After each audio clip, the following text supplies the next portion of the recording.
Hello friends, কেমন আছো সবাই? আশা করছি সবাই ভালো আছো। তৃষান মাম্মি ডেলি ব্লগে সবাইকে স্বাগত জানিয়ে আজকে একটা নতুন ব্লগ শুরু করছি। দেখো, ব্লগটা হচ্ছে, তোমরা দেখে বুঝতেই পারছো, পার্টি ওয়্যার। তো আমি যেহেতু পার্টিতে যাচ্ছি, তার জন্য আমি ভাবলাম আমি ব্লগটা তোমাদেরকে প্রথম থেকেই দেখাই। তো দেখো, আমি আজকে অনেক দিন পরে মেকআপ করলাম।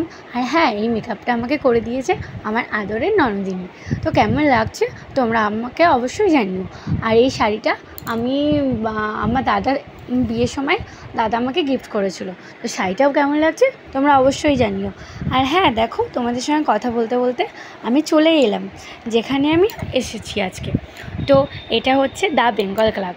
আমাদের একটা মামার মেয়ের আজকে হচ্ছে অন্নপ্রাশন, রাইস সেরিমনি। তো আমরা সেখানে এসেছি, আমরা সপরিবারে এসেছি, বাবা, মা, তৃষানবাবুর পাপা, আমার বোন। তো প্রথমে আসলাম, এসে আমাদেরকে আমপান্না খেতে দিল। তো আমপান্না খাওয়া হয়ে গেল। তারপর দেখো, এই যে তৃষানবাবু খাচ্ছে, ওর পাপাকে বললাম ওখানে বসিয়ে খাইয়ে দাও, না হলে কি যে জানোই তো, পুরো গায়ের মধ্যে লাগিয়ে দেবে, এখানে ফেলবে ওখানে ফেলবে, ওর জন্য। তো এই যে আমাদের ডিয়ার মামার, মানে কি বলবো, ছোট্ট প্রিয় এই বনিটার আজকে হচ্ছে রাইস সেরিমনি। ওই যে যাকে দেখলেন, ওরা হচ্ছে আমার মামা শ্বশুর আর হচ্ছে মানে আর কি ওনার ওয়াইফ। তো আমাদের সম্পর্কে উনি, ওই ছোট্ট বাচ্চাটা আমাদের বোন হচ্ছে, আর আমার ছেলের উনি হচ্ছে দাদু, আর উনি হচ্ছে দিদান হচ্ছে। এই যে এই বাচ্চাটার কথাই বলছি। তো দেখো, কেক কাটিং হচ্ছে, আর দারুণ লাগছে কিন্তু ওদেরকে, মানে বাচ্চারাও কি কিউট, আর মা বাবা দুজনেই সুন্দর। তো দেখো, যাই হোক, কেক কাটা হয়ে গেল। তারপর আমরা চলে আসলাম, এখানে বুফে সিস্টেম করেছিল। তো দেখো কি কি ছিল সেটাই তোমাদেরকে দেখাচ্ছি। এখানে ছিল কড়াইশুঁটির কচুরি, ছোলার ডাল, এঁচোড়, পটলের দোরমা, তারপরে হচ্ছে ছানার কোপ্তা, এদিকে হচ্ছে চাটনি, স্যালাড, আর ছিল সাদা ভাত, আর হচ্ছে ভেটকি পাতুরি, চিকেন পোলাও, আর ছিল মাটন কষা। তো যাই হোক, আমি খাবারটা নিয়ে অনেকটা দূরে বসে খাচ্ছি, কারণ এদিকে একদম জায়গা ছিল না। এদিকে সবাই জায়গা নিয়ে বসে পড়েছিল। এবার আমি আর আমার হাজব্যান্ড আমরা একটু পাশের রুমে চলে গেলাম। তো দেখো, এই যে আমরা দুজনে এখন খাচ্ছি আর গল্প করছি।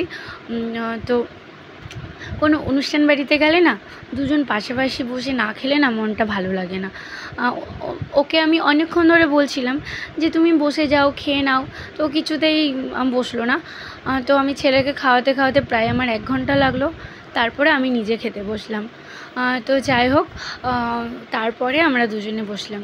তো এটাই হচ্ছে স্বামী স্ত্রীর মধ্যে রিলেশান, তাই না বলো? তো যে দুজনে একসঙ্গে খাবো, দুজনে একসঙ্গে যাব কোথাও, এটাই ভালো লাগে, আর কিছুই না। তো যাই হোক, দেখো খাচ্ছি, খেতে খেতে আমরা দুজনে গল্পও করছি। আর দেখো, এবার আমার শাড়িটা তোমরা ভালো করে বুঝতে পারছো। তো এই শাড়িটা আমি আবার অনেক দিনই পর পরলাম। তো সবাই বলছিল খুব ভালো লাগছিলো। আর হ্যাঁ, তোমরাও কিন্তু জানিও আমাকে কেমন লাগছিলো। তো জাস্ট খাসির মাংসটা না ওয়াও ছিল, আর ভেটকি পাতুরিটাও খুব দারুণ ছিল। আমার ছেলেকে না প্রায় আমি 2টোর সময় খেতে বসিয়েছি, খাওয়াতে প্রায় 3টে হয়ে গেল, তাও কিছুতেই খেতে চাইছে না। তারপর আমি বললাম না, এবার তো আর দেরি করলে হবে না। তারপর আমরা আমি বললাম থাক, তোমার খেতে হবে না, এবার আমি আর তোমার পাপা খেয়ে নিই। তারপরেও ছোটাছুটি করছিল, খেলছিল, এটা ওটা করছিল, করতে করতে আমাদের খাওয়াটা কমপ্লিট হলো। তারপর দেখো, এই যে আমার বোন, এটা। তো আমরা হচ্ছে একটা রুমে একটু রেস্ট করছিলাম, রেস্ট করে বাড়ি চলে আসবো। টাটা।